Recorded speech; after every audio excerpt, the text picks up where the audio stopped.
I'm sorry, Buccaneer fans, but your roster is way too good to have the number 1 overall pick. Most people aren't placing their bets on the Tampa Bay Buccaneers to clinch the Super Bowl trophy this year. It's not going to happen.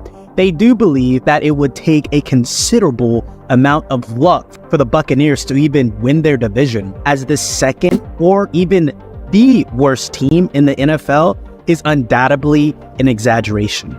The Bucs roster alone is brimming with skilled players such as Mike Evans, Chris Godwin, Vita Vea, Antoine Winfield, and Baker Mayfield, who is no scrub. Even though they may not be the best of the best, they are far from the worst of the worst. These players possess great skills, and just looking at their schedule alone, it seems like they might be in for a more prosperous season than the general public might predict. Reflecting on last year's performance, the famous quarterback Tom Brady himself managed to score an impressive 25 touchdowns. However, he also let slip 9 passes that ended up in the hands of the opposing defense. Additionally, the Buccaneers experienced a bit of a rut last year with their running offense ranking as the worst in the entire NFL. The year 2023 brings with it new hopes and new strategies. Former Seattle Seahawks quarterback coach and current offensive coordinator for the Tampa Bay Buccaneers, Dave Canales, is now in charge of the Buccaneers offense. During his stint with the Seahawks, he assisted Geno Smith, a seasoned quarterback, to have his most successful professional season in his career. This time around, he hopes to replicate that same exact success with Baker Mayfield, who is making his move to his 4th NFL team in his career. In Baker Mayfield's 5-year career as a professional, he has showcased immense skills that people are honestly overlooked. He has thrown for 16,288 yards, completed 102 touchdowns, and he has 64 interceptions. On top of that, he has demonstrated quite the aptitude for running the ball, having rushed for 606 yards and scoring 6 additional touchdowns on the ground. For this upcoming season, the Bucs have their sights set on winning around 6 games. Although there is a chance that they might fall short of this goal, if they end up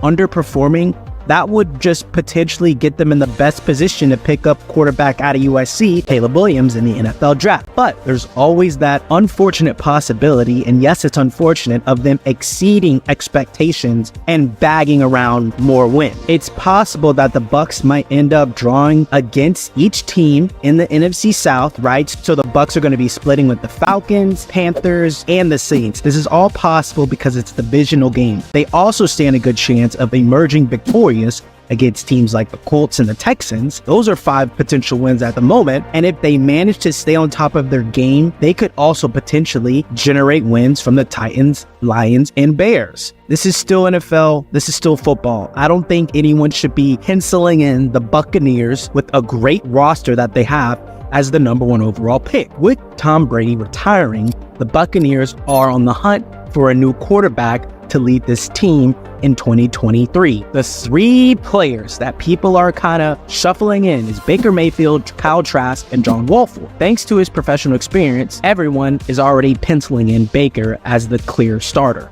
even though it hasn't been announced officially. A large number of Buccaneer fans are keeping their fingers crossed for Caleb Williams as the star quarterback once again from USC. If the Bucs end up having less than a stellar performance this upcoming season, they might end up securing that 1st overall pick, which, of course, without a doubt, will be Caleb Williams. I understand there's a lot of murmurs for Drake May out of North Carolina, but I'm telling you right now, Caleb Williams will be the number 1 overall pick in 2024. So, of course, a lot can change in the run-up to the 2024 draft. However, as it stands currently, Caleb Williams seems to be the favorite for the 1st pick. He delivered an excellent performance in his 14 games in 2022, accumulating 4,537 passing yards, 42 total touchdowns, and only 5 interceptions. In addition to his passing skills, he has proven to be quite the runner as well. Everyone who knows football has compared him to Super Bowl winner and Super Bowl MVP Patrick Mahomes. Williams has been one of the top quarterbacks over the past 2 seasons. he falls only behind Bryce Young, yet another top draft pick. Williams is known for his ability to think on his feet and make wise decisions. In 2022, he led all quarterbacks in terms of passing yards, touchdowns, and crucial throws in challenging situations. He also remains unflustered under pressure. Given his exemplary skills and performances, it's no wonder that many teams are eagerly awaiting to make him their first choice in the 2024 NFL Draft. So once again, we have to make do that this Buccaneers roster might just be absolutely too talented to be unsuccessful. They picked up in their first round Kalijah Kancey out of Pitt, who was a promising defensive tackle that's going to be paired up with Vita Vea. You also have the duo in Devin White and Levante David, one of the top linebacker cores in the league.